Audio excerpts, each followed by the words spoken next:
rivalry week continues with some of the longest standing feuds facing off later today. While loyalties do run deep, some of these matchups will have a major effect on the playoffs. So here with us now is Bleav Podcast Network host Cam Rogers. Cam, great to see you on Morning in America. Hey, Anna, great to be with you. Let me tell you that Georgia Tech game, if that's any indication of what we're in for today, look out. That's right. Get your popcorn ready and your hot dogs. Well, this is one of the most exciting days on the college football schedule. It's got to be if you're a football fan. You've been waiting for this. What games could make or break teams' playoff dreams, do you think? Yeah, you talked about it going into the break. Let's talk about Ohio State and Michigan. It is regarded as the game, one of the biggest rivalries in all of sports, and Ohio State will look to state its case for a first-round bye in the college football playoff. By the way, the playoff has expanded to 12 teams, so a lot more possibilities for these teams. I'm looking at Jeremiah Smith, the wide receiver for Ohio State, in that one. Clemson, South Carolina, beautiful rivalry there in the Deep South.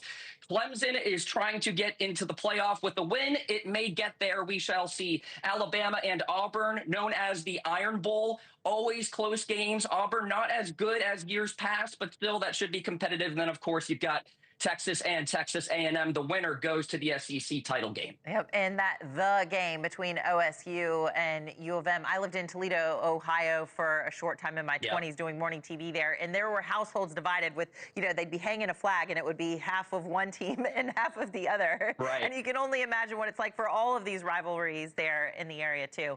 Let's focus now on tonight's primetime game in College Station. The Texas Longhorns take on Texas A&M. It's been 13 years since the two schools faced each other, but the bad blood remains. What do we have to look forward to in this Lone Star showdown?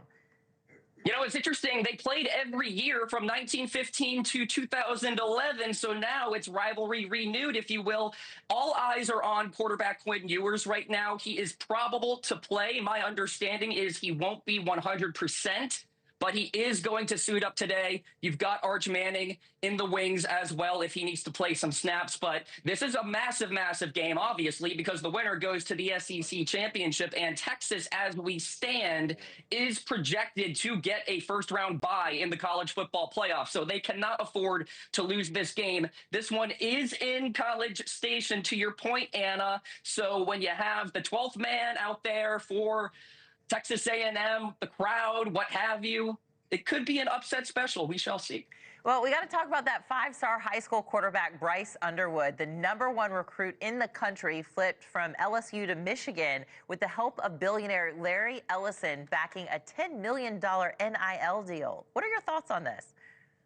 Yeah, LSU was reportedly offering him $1.5 million. That's quite a jump to $10 million, potentially even $12 million, according to some reports out there. It's been a rough go for Michigan this year. Obviously, they won the national championship last year. They lost J.J. McCarthy. They lost Jim Harbaugh to the NFL. Underwood grew up just 30 minutes from Ann Arbor as well, so some home cooking, if you will. And this actually caused Grady Hart, the four-star quarterback in the 2026 class, originally committed to Michigan, to decommit, reclassify, and then go to a different school. So I think this is a microcosm of where college football is headed. NIL is going to create more parity. It's not just about recruiting anymore. Now we have actual dollars coming into the game. So that could create a lot more parity in college football, create opportunities for teams that typically aren't as good, get better, and then potentially win titles. Yeah, it's literally game-changing for the game of football, without a doubt. Cam Rogers, thank you so much. Thank you. Appreciate it. I love that, going from the high school prom to a $10.5 million 4-year deal. Unreal. Thanks for watching. Go to joinnn.com to find NewsNation on your television provider. And don't forget to click the red subscribe button below to get more of NewsNation's fact-driven, unbiased coverage.